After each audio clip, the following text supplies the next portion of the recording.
ناوم سردار فقيه أحمد عبد الله ناسرام بوسطا سردار ودانشتي بوركايما سر بغزاي خليفانم خيزان دارم إيدي وكو إيشو خوم بيشم إيشي فنية أو بخوي أو قامش خومانا لدور باري تنتهيني ليرة دانين أو قامشة بخوي زمانتي تقريبا 5 سال حتى 10 سال شيء لبروي ما وتو بكاري تينين تيلي تيرا تشين نك داو بني تبيخين لبروي كا زمانتي تقدابي اگر داو بنش تقدابي لبروجي خرابه بي ولا بس ماش خرابه بي استا امتين مال بكاري هنا لنا وككس نيزاني كداخو قامش بس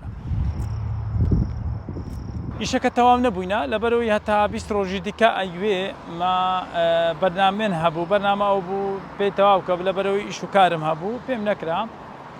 جاوي شيء تشي معنا آوي ما دوسي كبري دانشني هنا كدانشن أو كبر كانش هم با ديزاينة شيء دهناني خوم كرديا إيديش لآخري إن شاء الله أقل له دعات أو بتماينا مانجا شيء بخاني أو كشتا شيء دروس كم كشتا شيء أو ها حتى كالبروي جي كي بهوي ويكا هنداو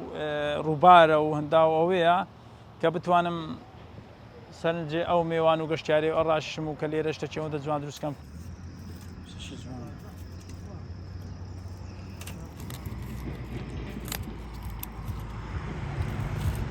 كأو ميواني كتنهين ليرانيش شي جوان ببين نتائج نبري با أمل حزم ليه بشخص خوم يعني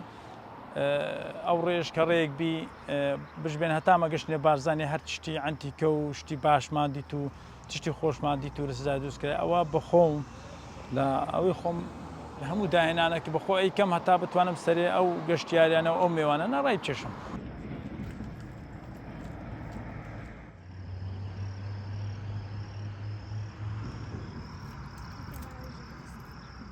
والله هو هرلون ديتم بكما تاي خانه شي فولكلور و خوش اگر پێم بکرێ وەکو ئێرەوە شتێکی ئەو هەڵێکەمێک کە بتوانم گەشتارێکی زۆر سەردانیێرە بکە لەبەرەوەی ئەەکەمە چایەخانە و مەدعەمەکی سەفەری کچکە ئەمنەوە هەم دروست نەکردبوو کە خەڵک بەو شێوازەی کە ئەوە سەرنجی خەڵکی ڕاکێشی بەڵام تەماشا کردی خەڵک زۆر مەراقی بوو گوتم بە قورئان ئەمش زیاتر لە کنە خۆم وتم وەڵای با پەرەیەکی باشی پێ بدەم ئێستا ینی ڕۆژانە خەڵک ئەوەندا سەرنجی خەڵکی ڕاکێشی مەنتیقەکەی بەرەو پێشەوە برد یعنی سەرنجی مەنتیقەکەی بە تەواوی گەشتیار زۆر سەرنجی ئێرانی ڕاشە ئەو کەپروشتە ئەنتیکانە پێیان شتێکی ئەنتیکەیە چەندە ناو سروشتێ چیاکانە بەڵام سروشتێ چیای